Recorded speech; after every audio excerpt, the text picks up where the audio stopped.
JH take story চ্যানেলে আপনাদের সবাইকে স্বাগত। ব্যক্তিগত কিছু ব্যস্ততার জন্য গত 3 দিন যাবত কোনো ভিডিও আমি নিয়ে আসতে পারছি না, কোনো টেক নিউজ আপনাদেরকে জানাতে পারছি না। আজকে একটু সুযোগ হলো টেক নিউজ জানানোর, তার জন্য এই ভিডিওটা তৈরি করা। আজকের ভিডিওতে বেশ কিছু নিউজ থাকবে, অবশ্যই আপনারা আমার সাথে থাকবেন এবং ভিডিও শেষ অবধি পর্যন্ত দেখবেন এবং মূল্যবান মন্তব্য অবশ্যই কমেন্টে আমাকে জানাবেন। আপনাদের কমেন্ট, লাইক বা ডিসলাইক আমাকে ভিডিও বানাতে উৎসাহিত করে প্রতিনিয়ত।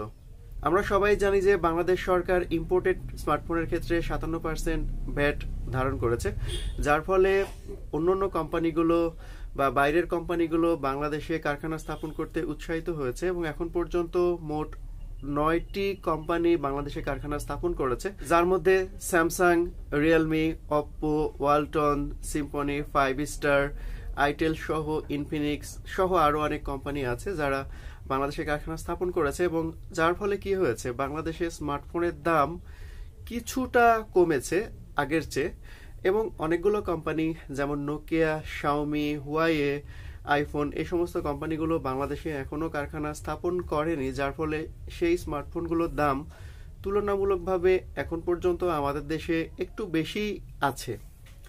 তো সম্প্রতি নোকিয়া বাংলাদেশে কারখানা স্থাপনের জন্য আগ্রহ প্রকাশ করেছে এবং তারা ইতিমধ্যে বাংলাদেশ সরকারের কাছে একটা প্রপোজাল পাঠিয়েছে যে তারা তাদের যে ইনফ্রাস্ট্রাকচার প্রয়োজন, জায়গা জমি প্রয়োজন বা যা যা প্রয়োজন সবকিছুর ব্যাপারে তারা সরকারের সাথে একটা আলোচনায় বসে গিয়েছে যে তারা বাংলাদেশে কারখানা স্থাপন করবে। হয়তো খুব অল্প সময়ের মধ্যেই আমরা একটা সংবাদ পেতে চাচ্ছি যে নোকিয়া বাংলাদেশের কারখানা স্থাপন করতে যাচ্ছে।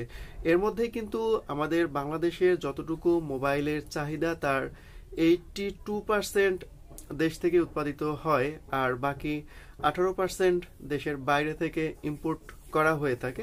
স্মার্টফোনের ক্ষেত্রে হয়তো বাংলাদেশ খুব অল্প সময়ের মধ্যে স্বয়ংসম্পূর্ণ হয়ে যাবে এবং এখানে আরেকটা বড় আশার কথা হচ্ছে যে বাংলাদেশে তৈরি করা স্মার্টফোন এখন অনেক দেশে কিন্তু এক্সপোর্ট হওয়াও শুরু হয়ে গিয়েছে।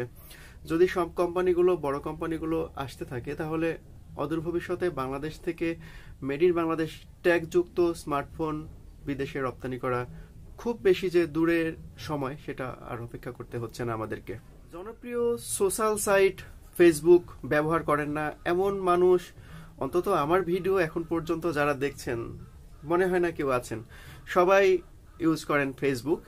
এই ফেসবুক নতুন আরো একটা কনসেপ্ট, নতুন আরো একটা অ্যাপস নিয়ে হাজির হচ্ছে যাকে তারা বলছে মিনি সোশ্যাল নেটওয়ার্ক এবং তার নাম দিচ্ছে তারা নেইবারহুড।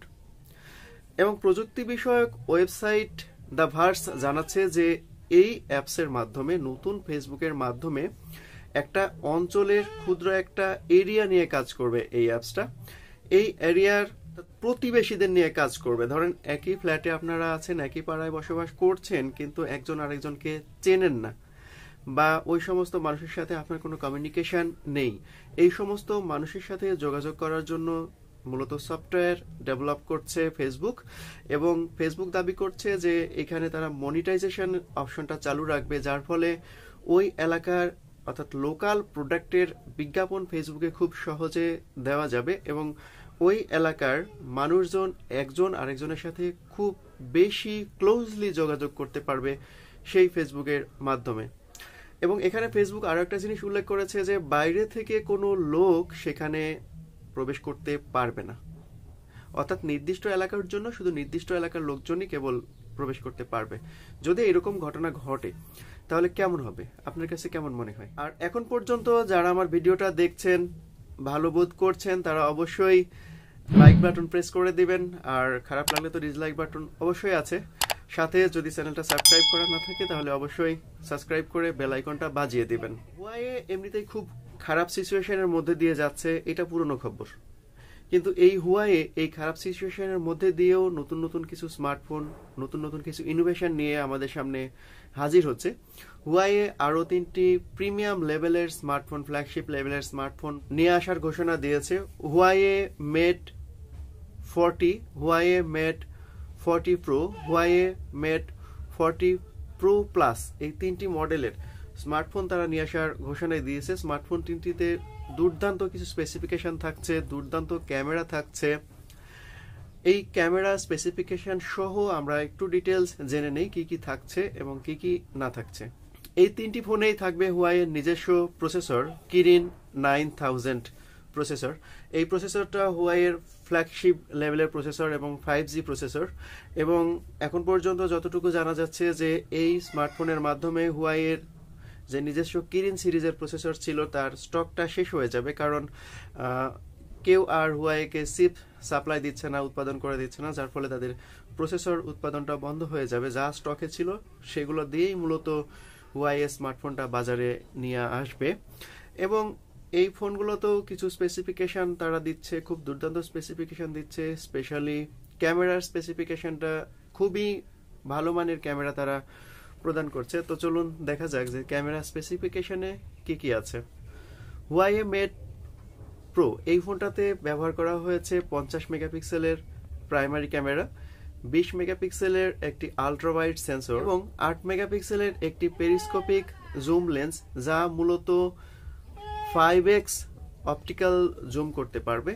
এবং হুয়াওয়ে মেট 40 প্রো প্লাস মডেলটিতে ব্যবহার করা হয়েছে 50 মেগাপিক্সেলের প্রাইমারি ক্যামেরা, 20 মেগাপিক্সেলের একটি আল্ট্রাওয়াইড ক্যামেরা এবং 8 মেগাপিক্সেলের ক্যামেরা সেম থাকছে, শুধু এখানে ব্যবহার করা হচ্ছে 10x পর্যন্ত অপটিক্যাল জুম করতে পারবে। হুয়াওয়ে মেট 40 এই ফোনটাতে ব্যবহার করা হচ্ছে 50 মেগাপিক্সেলের প্রাইমারি ক্যামেরা, 16 মেগাপিক্সেলের একটি আল্ট্রাওয়াইড ক্যামেরা এবং 8 মেগাপিক্সেলের যে ক্যামেরা থাকছে এটাও পেরিস্কোপ ক্যামেরা থাকছে, যা 3x পর্যন্ত অপটিক্যাল জুম করতে পারবে। অর্থাৎ হুয়াওয়ে তিনটা মোবাইলে ক্যামেরা তারা ব্যবহার করছে এই তিনটি ফোনেই।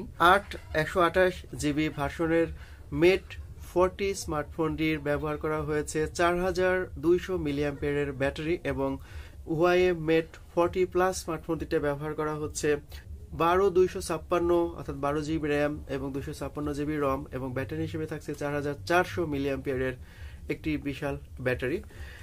যারা হুয়াওয়ের স্মার্টফোন কিনেন বা কিনবেন বলে স্থির করছেন বা ডিসিশন নিচ্ছেন, তারা অবশ্যই ভেবেচিন্তে ফোনগুলো কিনবেন, কারণ এই ফোনগুলোতে গুগলের সার্ভিস থাকছে না, যার ফলে আপনাদের এই সার্ভিসগুলো পেতে অসুবিধা হবে। মানে গুগল ছাড়া অ্যান্ড্রয়েড একটু কেমন যেন লেগে যায়, অনেক সার্ভিসই হয়তো খুব ভালো মতো ব্যবহার করতে পারবেন না। আবার হুয়াওয়ের অ্যাপ গ্যালারিটাও এখনো স্বয়ংসম্পূর্ণ নয়, তার ফলে একটু প্রবলেমে পড়তেই পারেন আপনারা। তাই যারা কিনবেন বা কেনার চিন্তা করছেন তারা অবশ্যই ভেবেচিন্তে কিনবেন। আজকের এতটুকুই ছিল টেক নিউজ। সবাই ভালো থাকবেন, সবাইকে অসংখ্য ধন্যবাদ।